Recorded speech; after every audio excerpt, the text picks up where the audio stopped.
The alien king's grand court stretched wider than the eye could follow. Tall pillars carved with glowing runes reached toward the ceiling, and the walls shone with the banners of victories past. Every noble, every general, and every warrior stood tall with pride. Their race was known across the galaxy as fearless conquerors, unmatched in battle, their very presence enough to make enemies tremble. Yet among them stood one figure who never seemed to belong, Princess Lyra. Lyra was the only daughter of the king, and though her hair carried the royal shade of silver and her eyes the brilliant blue of her lineage, she lacked the strength that her people prized above all else. Her frame was slimmer, her hands delicate and her voice soft where others were loud. The nobles whispered that she was fragile. The generals shook their heads when her name was spoken. Even her father, though he loved her, often doubted if she could ever stand tall in a world that respected power more than kindness. On this day, the court was more crowded than usual. Rumors had spread that the king had brought back something rare from the latest conflict in the far reaches of the stars. Nobles filled the hall with curiosity, soldiers whispered among themselves, and the air buzzed with excitement. The king rose from his throne, his armor gleaming like a star. His deep voice carried across the hall. "My daughter, Princess Lyra, will be given a companion, one unlike any our people have seen." Murmurs rippled through the hall. Some leaned forward. Some chuckled. Everyone expected another prized beast from the hunting worlds or perhaps a finely crafted weapon. But when the king gestured, the guards stepped aside to reveal not a beast nor a weapon, but a man. He was human. His clothes were worn, his face marked with the dust of travel, and his dark hair fell across his forehead. His hands were tied, though he stood tall with no sign of fear. A hush fell. Many nobles burst into laughter, unable to believe what they saw. "A human," one sneered. "A weak creature from a backwater planet? Truly a gift fit for the delicate princess," another mocked, and the hall echoed with cruel laughter. Lyra's cheeks warmed with shame as the mocking spread. She lowered her eyes, afraid of their judgment. Yet when she looked at the human, she saw something unexpected. His gaze did not hold fear. His shoulders did not slump like a defeated captive. Instead, his eyes studied the court with calm, sharp focus, as though he were the one weighing them. The king raised his hand, silencing the noise. "You laugh, but I do not give gifts without thought. This human, Daniel, is yours, my daughter. May he serve you, teach you, or protect you, whatever you need. While others see weakness, I see a chance to learn," the court muttered, confused. Some thought the king had grown soft with age. Others wondered if this was a test. But Lyra only stared at the human, whose name she had just learned. After the gathering, the nobles left with their mocking smiles. The generals shook their heads, muttering about wasted time. Only the king lingered, watching his daughter. "You may think this a strange gift," he said to her softly when the court was empty. "But sometimes strength comes from places we do not expect. Perhaps this human will show you something even I cannot." Lyra bowed her head. "Yes, father." When she turned to Daniel, she expected him to bow low like every servant did. But he did not. He simply looked at her and nodded.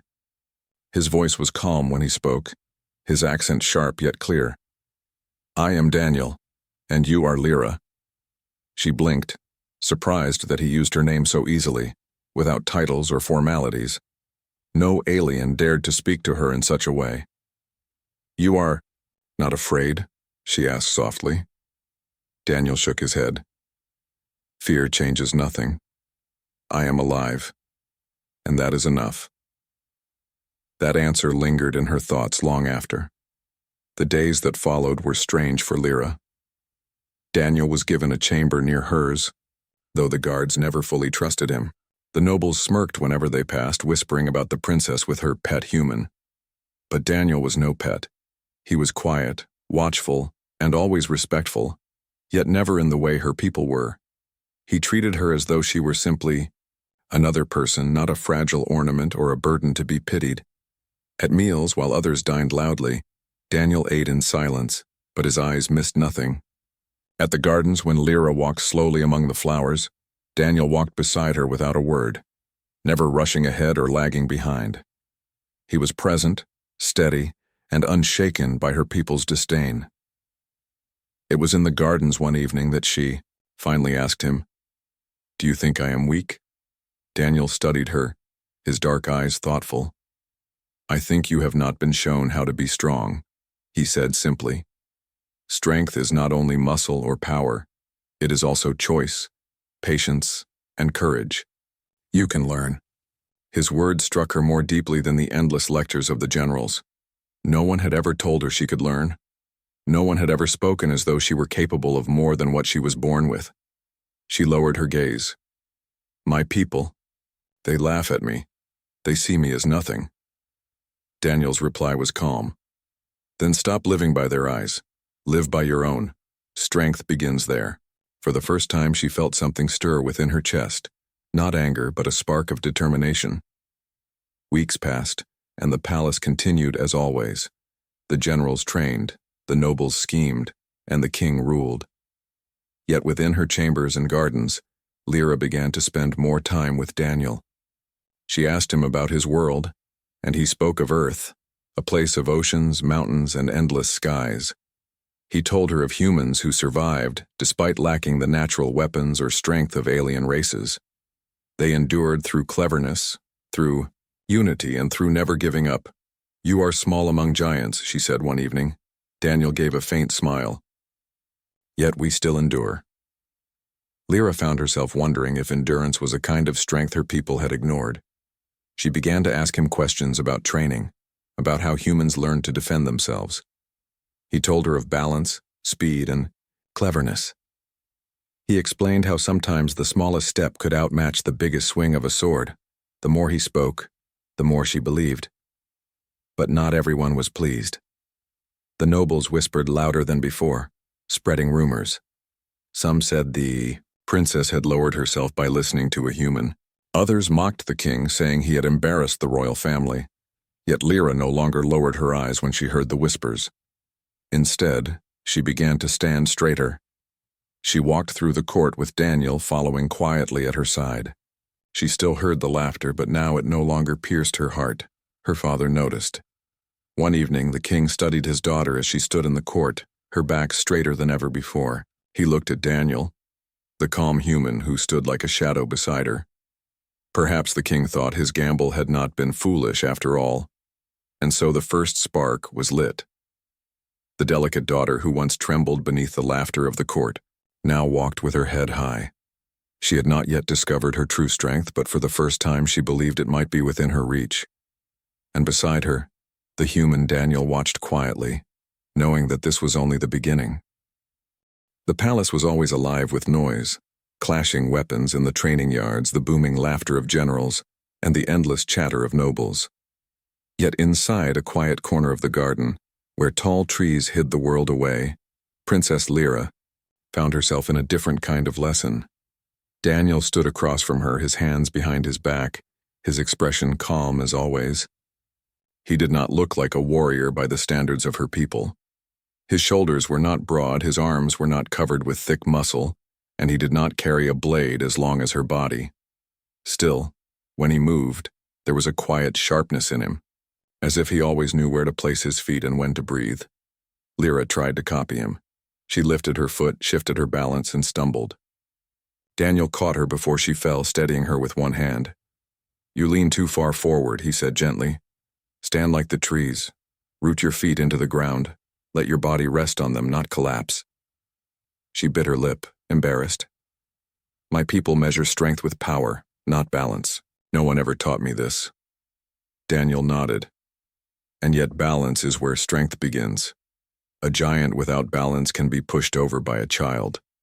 But someone who stands firm cannot be moved, no matter how small." Those words made her straighten. Again. She planted her feet as he showed her, trying to imagine herself as a tree, tall, unshaken, and steady. For days, Daniel repeated the same basic lessons. At first, she grew frustrated. The nobles mocked her, the generals laughed, and even the servants whispered.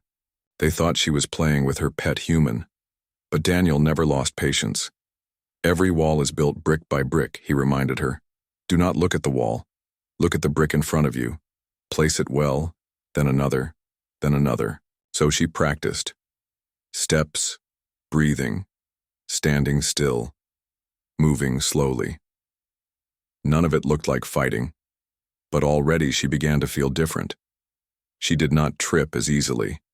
Her hands stopped trembling when she lifted them. She no longer felt so small when she walked. One evening, after a long session, she asked Daniel why he spent so much effort on her. "You do not have to teach me," she said softly as the stars began to shine above the garden. "I am only your master. You are not bound to care." Daniel gave a faint smile. "I am human. We do not believe in weakness being permanent. You remind me of a young bird that does not know it can fly. Someone has to show it the sky." The comparison made her chest warm.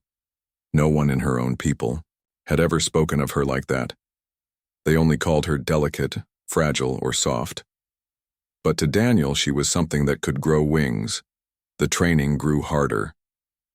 He had her run, not like the endless marches of the alien soldiers, but in short bursts, sprinting, stopping, and turning quickly. She learned how to dodge, how to twist her body so blows passed her instead of crushing her. She learned to watch, to study an opponent before acting. When she tired, Daniel made her rest only for a short while before beginning again. At times she wanted to quit. At times her pride burned when she failed. Yet his calm voice always lifted her back. "You are stronger today than you were yesterday," he would say. "That is enough." And somehow that was enough. The palace guards noticed the change before the nobles did. When Lyra walked through the halls, she no longer moved with the nervous steps of a shadow. Her back was straighter, her eyes brighter, her pace steady.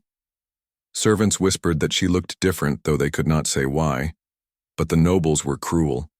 One day in the great hall, as she passed with Daniel behind her, a general's son sneered loudly. "See how the princess walks now? She thinks her pet has made her strong." Laughter filled the hall. Lyra's heart pounded, her face burning. But this time she did not lower her gaze. Instead, she lifted her chin and kept walking. Daniel silent at her side. The laughter followed, but for the first time it did not pierce her like a blade. Later, Daniel asked, "Did their words hurt you?" She thought for a long moment before answering.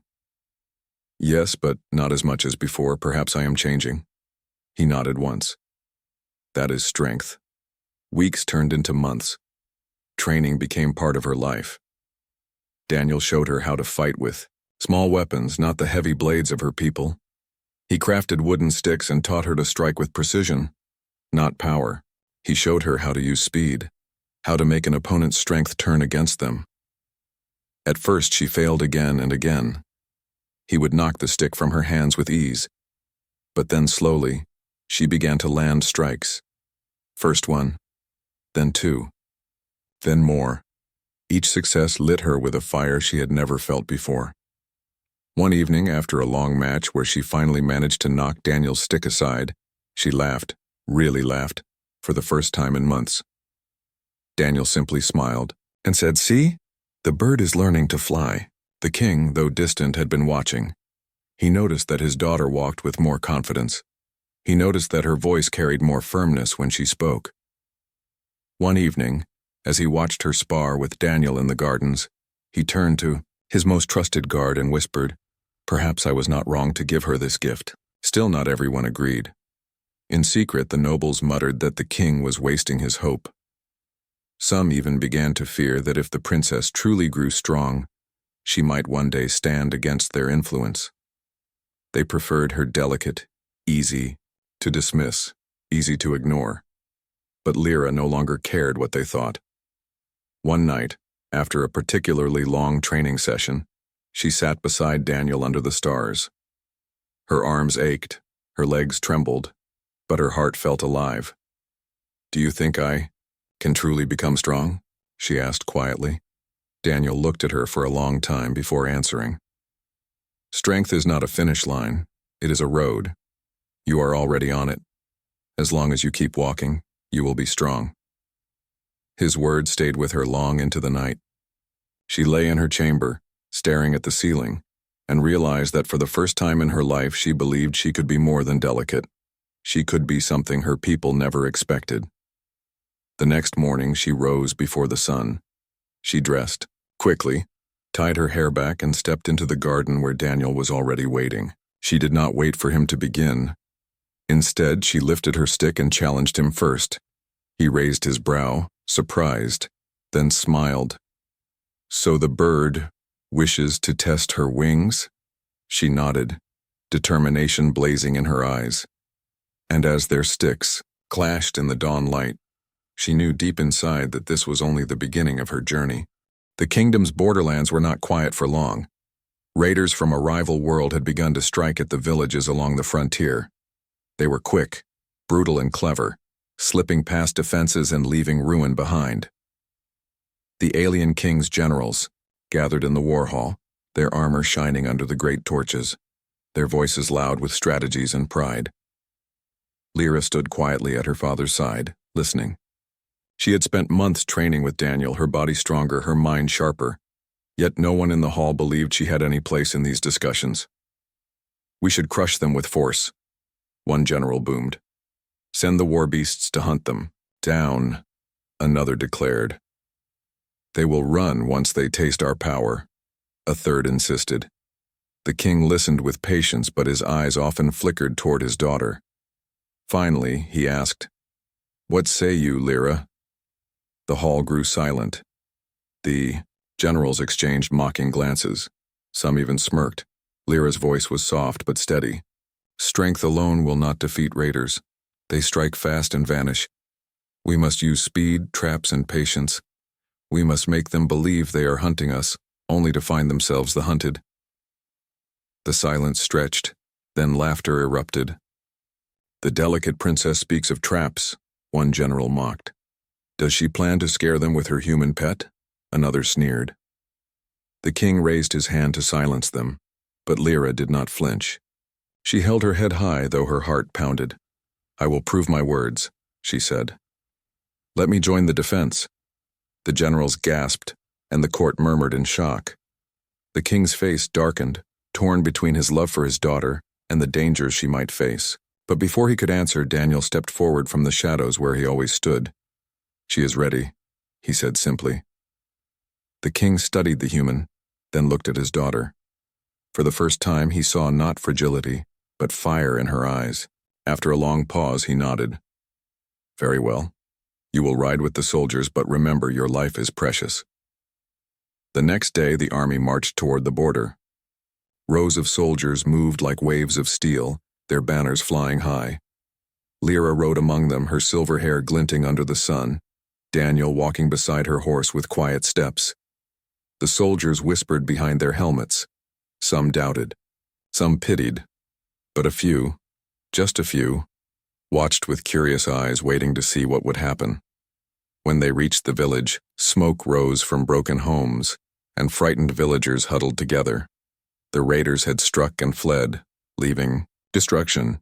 The generals prepared to chase them with brute force, but Lyra stepped forward. "Wait," she said firmly. "They want us to follow. They will lead us into a trap." The generals scoffed, but Daniel added, "She is right. This is the oldest trick of raiders. Draw the enemy into the wild, strike when they are unprepared." The king's army paused, uncertain. Finally, the commander in charge muttered, "Then what do you suggest, princess?" Lyra swallowed her fear and spoke clearly. "We turn their trap against them. We set our own. We make them believe they are safe. And then we strike." Her plan was simple but clever. Using the ruins of the village, they rebuilt certain walls and left others broken to guide the raiders into a chosen path. They hid soldiers in barns and cellars, placed sharp traps in the fields, and left only a few guards visible as bait. Night fell, and the raiders returned, confident and laughing as they slipped into the village once more. They expected to find frightened villagers and weak defenses. Instead, they walked into Lyra's design. The first raider tripped a wire, falling into a pit, The second was struck by hidden nets that tangled him to the ground. As chaos spread, hidden soldiers burst out, surrounding them. Daniel shouted commands, guiding the soldiers to close in swiftly. Lyra herself stood at the heart of the village, square, a wooden staff in her hands. When a raider lunged at her, she did not panic. She remembered Daniel's lessons: balance, speed, precision. She sidestepped, letting the raider's weight carry him forward, then struck behind his legs. He fell hard, shocked by the force of her simple move. Another raider came at her with a blade, but Daniel was beside her in an instant, disarming him with quick movements. Together, they moved like a pair, human cleverness and alien courage, blending into something unexpected. By the end of the fight, the raiders fled, their confidence broken. Not a single villager was harmed. When dawn rose, the soldiers whispered among themselves. They had seen the delicate princess stand her ground. They had seen her plan succeed where brute force might have failed.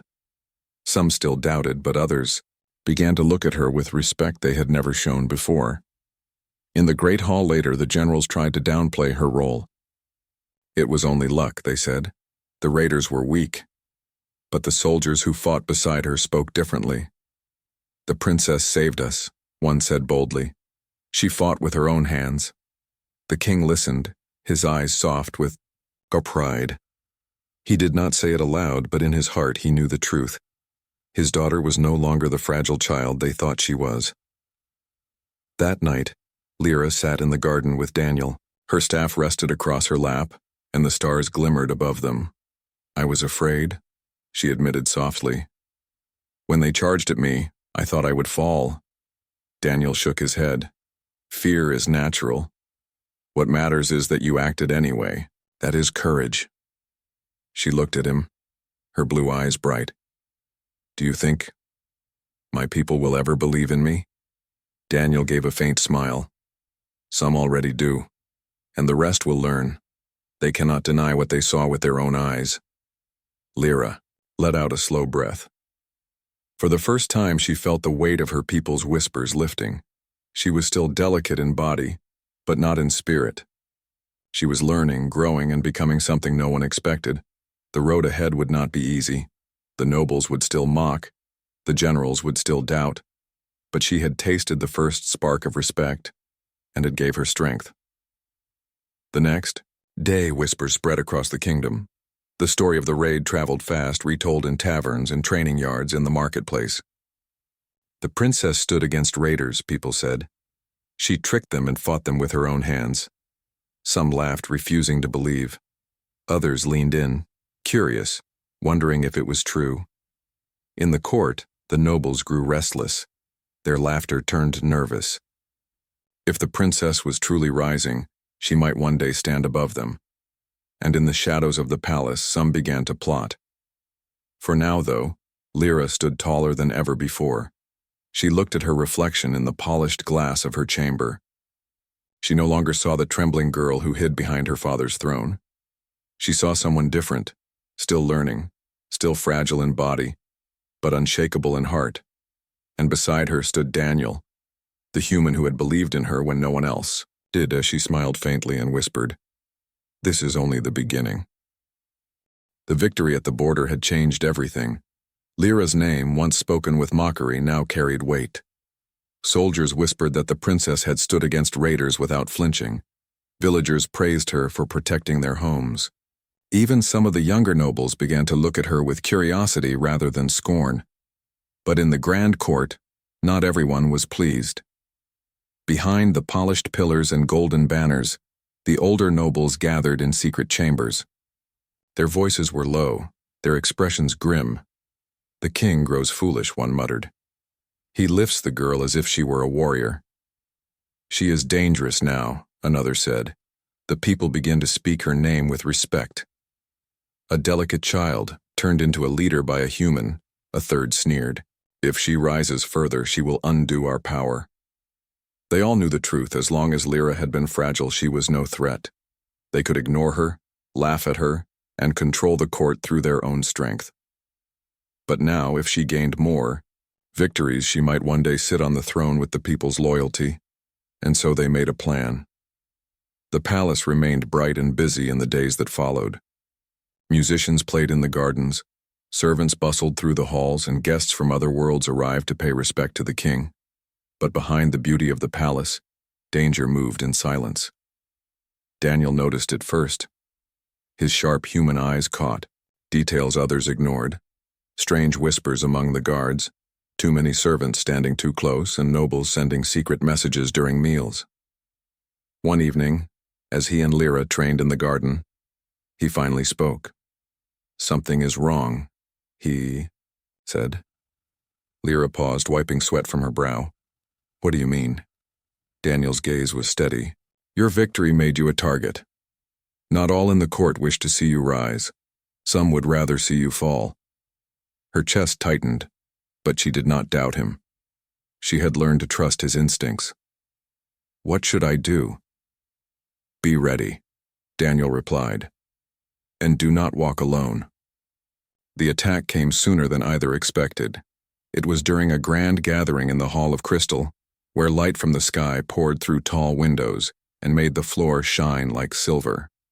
Nobles, generals, and foreign guests filled the space, raising their cups in celebration of the king's rule. Lyra stood at her father's side, dressed in a gown of deep blue, her silver hair braided with jewels. Daniel stood just behind her, silent as always, yet his eyes moved constantly, scanning the crowd. The music played, voices rose in laughter, and the hall seemed at peace. But then, with the faintest flicker of motion, everything changed. A servant moved too quickly. A shadow near the window shifted. Daniel's hand shot forward, pulling Lyra back just as a blade flashed through the air. Gasps filled the hall. The music stopped. Masked figures leapt from the shadows. Assassins. They moved with deadly precision, rushing straight for the princess. For one heartbeat, fear surged through her. But then training took over. Daniel pushed her behind him, deflecting the first strike with nothing more than a serving tray ripped from a nearby table. The clang rang across the hall. "Stay close," he barked. Lyra gripped the staff she had begun carrying everywhere, her heart pounding. The assassins expected her to freeze. Instead, she steadied her breath as Daniel had taught her. When one attacker lunged at her, she stepped aside with balance she had practiced for months. The assassin stumbled past her, and she struck sharply behind his knee. He fell, stunned, giving the guards time to seize him. All around them, chaos erupted. Guests screamed, nobles fled to corners, and the king roared for his soldiers to defend the hall. But it was Lyra and Daniel who stood in the center of the storm, fighting side by side. Daniel's movements were sharp and clever. He used whatever was near, a chair, a cup, a rope from the curtains, to block and trap the assassins. He did not fight with brute strength but with quickness and control, turning the attacker's own speed against them. Lyra mirrored him. Each time she wanted to panic, she remembered his voice. Balance, speed, precision. She ducked, twisted, and struck with her staff. Not every blow landed, but enough did. Enough to show the assassins that she was not helpless prey. By the time the soldiers overwhelmed the last attacker, the hall was a storm of broken glass and overturned tables. The nobles clung to the walls, pale with shock. Guests from other worlds stared wide-eyed at the sight of a princess who had stood against killers. The king descended from his throne, his face hard as steel. He looked at his daughter, her dress torn, her hair loose, her staff clutched firmly in her hand. And then at Daniel, whose shirt was ripped, but whose eyes still burned with focus. "You saved her," the king said to Daniel. Daniel shook his head. "She saved herself." The word struck deep. The hall grew silent. For the first time, none dared laugh at the princess. The captured assassins were questioned. Under pressure, they revealed the truth. They had been hired by certain nobles within the court itself. Those who had plotted in shadows now faced the king's fury. When their names were spoken aloud, the court gasped. Some of the highest lords had betrayed their ruler out of fear of the princess. The king's roar shook the chamber. "You feared your princess because she found her strength. You conspired against my blood, against the crown itself. You will pay dearly for this treachery." The guilty nobles were stripped of titles and thrown into the dungeons. Their power crumbled overnight. The rest of the court stood shaken, unable to deny that Princess Lyra had been the target not because she was weak, but because she was becoming strong.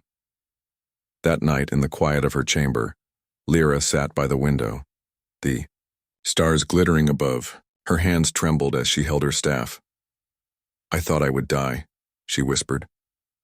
Daniel stood nearby, watching her with calm eyes. "But you did not. You faced them. You fought. And you are still here." She looked up at him, her eyes wet but shining. "Do you think I am truly changing?" Daniel nodded. "They no longer laugh at you. They fear you, and soon they will respect you. Strength is not only in the arm, it is in the heart. Tonight, you proved yours." Lyra let out a slow breath. She felt the weight of fear, but beneath it something stronger. A core of iron, hidden until now, revealed through fire. In the days that followed, the palace was different. Servants bowed lower when she passed. Soldiers saluted with genuine pride. Even the generals, though stubborn, could not ignore what they had seen. The delicate princess was no longer just delicate. She was something else. The king himself began to watch her differently. Not as a daughter to be sheltered, but as a leader who could one day carry the crown. Still, Lyra knew this was only the beginning. She had survived the court's poison, but greater threats loomed beyond the kingdom's borders. The rival empire grew restless, preparing armies larger than anything her people had faced before. And when that storm came, she would be ready. Not as the delicate daughter, but as the princess who had found her strength with Daniel always at her side. The palace still carried the echoes of the assassination attempt. Broken glass had been replaced and banners once again hung proudly in the hall, but the memory lingered. Everyone in the kingdom now knew that Princess Lyra was no longer the delicate shadow they once mocked. She had stood against killers and survived. She had fought beside her human companion and revealed a strength none had expected. But while the court whispered, a greater storm gathered beyond the stars. Scouts brought news to the king. The rival empire, angered by their failed raids, had prepared a massive army. Warships filled the skies, soldiers gathered in ranks, and their leaders swore to crush the king's people once and for all. The war council assembled quickly. The generals spoke loudly, their voices booming across the chamber. "We must strike first," one shouted. "No, we should defend the capital," another argued. "They will burn our villages if we do not meet them head-on." The king listened, but his face was heavy with worry. For all their power, his people had never faced an enemy so vast. Then quietly Lyra stepped forward. Her voice was calm but firm. "Let me lead." The hall fell silent. Every eye turned to her. The generals exchanged stunned looks. Some scoffed under their breath, but none dared laugh openly anymore. Not after what had already happened. The king's eyes searched hers. "You would lead our armies?" "Yes," she said, her hands steady. "Not with strength alone, but with strategy. With human cunning and alien courage combined. Let me fight for our people." The hall erupted with arguments. "She is too young. She is untested. This is madness." But Daniel stepped forward, his voice calm yet sharp enough to cut through the noise. "She has faced raiders, conspiracies, and assassins. She is not untested. She is ready." The king raised his hand for silence. His gaze lingered on his daughter, then on Daniel, and at last he nodded. "Very well. The princess shall lead." The announcement spread across the kingdom like fire. Some citizens doubted. Others whispered with excitement. Soldiers prepared for war, and for the first time they marched not behind the seasoned generals but behind Princess Lyra. On the day of battle, the sky turned dark with enemy ships. The ground trembled as armies gathered. The rival empires sent forth their champions, armored and fierce, confident that victory was certain. Lyra rode at the front, her silver hair gleaming beneath her helmet, her staff resting across her back. Daniel walked beside her, quiet as always, but his eyes burned with determination. Before the clash began, she addressed her soldiers. Her voice carried across the field. "My people, you once saw me as delicate. You once believed I was weak. But strength is not only in the body, it is in the heart, the mind, and the will to stand when others fall. Today, we will not fight with brute force alone. Today, we fight with courage, with unity, and with the cleverness that even giants fear. Stand with me and we will not break." The soldiers roared, their voices shaking the ground. For the first time, they did not see her as a fragile princess. They saw her as their leader. The battle began with thunder. The enemy charged, their warriors fierce and massive, their weapons blazing. The generals of her people wanted to rush forward in brute strength, but Lyra held them back. "Wait," she commanded. "Let them come." Following Daniel's advice, she had laid traps across the battlefield, hidden pits, spiked barriers, and narrow paths that forced the enemy into choke points. As the rival soldiers charged, they fell into the snares, their advance slowed and broken. Then, with precise timing, Lyra gave the order. "Now!" Her soldiers struck from the sides, surrounding the enemy. Daniel led a group of warriors through a hidden path, cutting off the enemy's supply wagons. Smoke and confusion spread, and for the first time the mighty invaders faltered. In the heart of the battle, Lyra fought with her staff. She was no giant, but her movements were swift and balanced. Each strike landed with purpose. She dodged blows that would have crushed her months ago. She turned her enemy's strength against them, just as Daniel had taught her. At her side, Daniel fought fiercely. He was smaller than every alien on the field, yet he moved with such cleverness that even the strongest opponents could not catch him.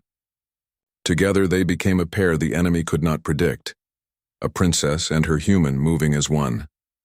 Soldiers who once doubted her now shouted her name as they fought. Her presence gave them courage, her tactics gave them victory, and her unshakable will carried them forward. By sunset, the battlefield was theirs. The rival empire's soldiers fled, their commanders defeated, their pride broken. What had begun as an attempt to crush the kingdom ended in shame for the invaders. When the dust settled, the soldiers gathered around their princess. They raised their weapons high and roared her name. "Lyra! Lyra! Lyra!" For the first time, no one called her delicate. No one mocked her. She was their leader, their warrior, their unstoppable princess. Back in the palace, the court had no choice but to bow deeply when she entered. The nobles who had once mocked her now lowered their heads in silence. The generals who had once doubted her saluted with respect. Even foreign guests whispered of the princess who had led her people to victory. The king stood from his throne and looked upon his daughter with pride that filled his eyes. "You have done what many thought impossible. You have led our people to victory. You have shown them not only strength but wisdom. You are no longer the delicate daughter. You are the unstoppable princess of this kingdom." The hall erupted with cheers. That night, Lyra and Daniel stood together in the garden where their journey had begun. The stars shone above them, the same stars that had watched her stumble, rise, and fight. "You once told me I was like a bird who did not know it could fly," Lyra said softly. Daniel nodded with a faint smile. "Now you soar." She looked at him, her eyes shining. "I could not have done this without you." "You could," he said, his voice steady. "But you did not have to. And that made all the difference." They stood in silence for a moment, the cool breeze brushing past them. For the first time in her life, Lyra did not feel fragile or uncertain. She felt whole, strong, and ready for whatever future awaited her, because she was no longer just the king's delicate daughter. She was a leader, a warrior, and a symbol of hope. And with Daniel at her side, she knew there was nothing that could stop her. And so her story spread across the stars. Tales of the fragile princess who had become unstoppable traveled to distant worlds. Enemies whispered her name with caution. Allies spoke it with admiration, and her people, once doubtful, now shouted it with pride. The girl who had once been pitied was now the woman who led armies. The human who had once been mocked as a gift now stood as her greatest ally. Together they had changed the destiny of a kingdom, and this was only the beginning.